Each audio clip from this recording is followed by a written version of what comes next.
Joining us now, Jamil Jaffer, founder and executive director of the National Security Institute. Jamil, it's good to see you. Thanks for being here. Thanks for having me, Natasha. How free and fair is this election appearing to you so far?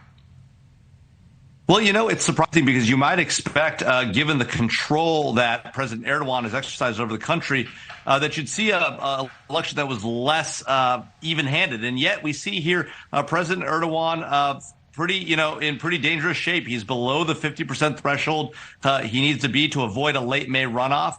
His opponent is creeping up slowly but surely at 44%. President Erdogan is just around 49%. So, hard to know exactly how free and fair this election is, but it's competitive, nothing else, Natasha. Yeah, what does this mean for Turkey if this does indeed go to a runoff?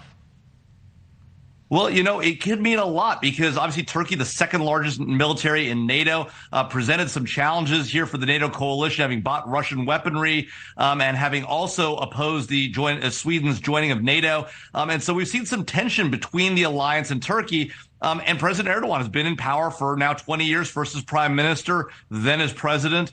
So this could be a sea change for Turkey if, in fact, the opposition pulls this out successfully or goes to a runoff and demonstrates that President Erdogan doesn't have the support that he once thought he had. Yeah, let's switch gears to the conflict in Ukraine tonight. There are some unconfirmed reports that Russia lost 4 of its aircraft today, possibly shot down within Russian territory. Could this signal a turning point for Ukraine?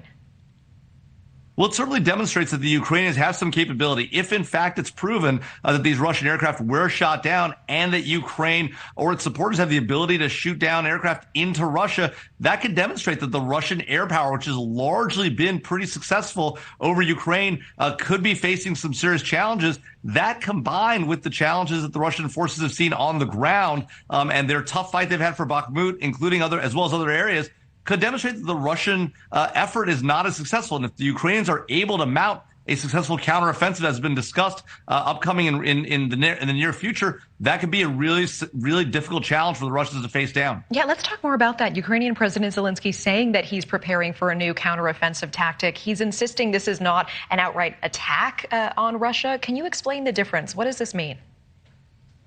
Well, he's obviously going to want to push back against Russian-controlled areas in Ukraine. There have been some amount of Ukrainian efforts to push back inside of Russia itself. As we know, the British have just announced that they're going to be providing long-range missiles, longer range than what has been provided thus far by the United States, and a place the United States has not been willing to go. Now, the British have obtained a concession for the Ukrainians that they won't fire these missiles into Russia. That being said, it does appear clear that while President Zelensky is waiting for these weapons to show up, he is going to mount a aggressive counteroffensive inside of Ukraine against Russian forces there. Okay, Jamil Jaffer, always appreciate the time. Thank you so much for coming on the show tonight. Thanks for having me, Natasha.